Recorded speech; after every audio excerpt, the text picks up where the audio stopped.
Kingdom greetings in Jesus' mighty name. I want to encourage you with something. I want to bless your precious soul.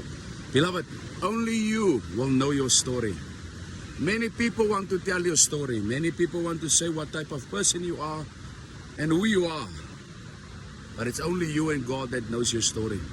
And today I want you to listen to my voice. Don't let anyone's opinion about you shrink your faith, shrink your belief, and what you stand for. Moet laat niemand vir jou verander vir wat hulle opinie is oor jou nie. Net jy en God ken jou storie.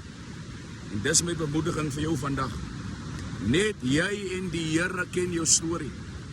Bly by jou storie. Staan vas in jou storie. Want God is besig met jou storie. In Jesus magtige naam. God is busy with your story. Don't change your story for anything. Don't let someone's voice cloud your judgment and your belief about you, what you know, with what God allowed you to understand.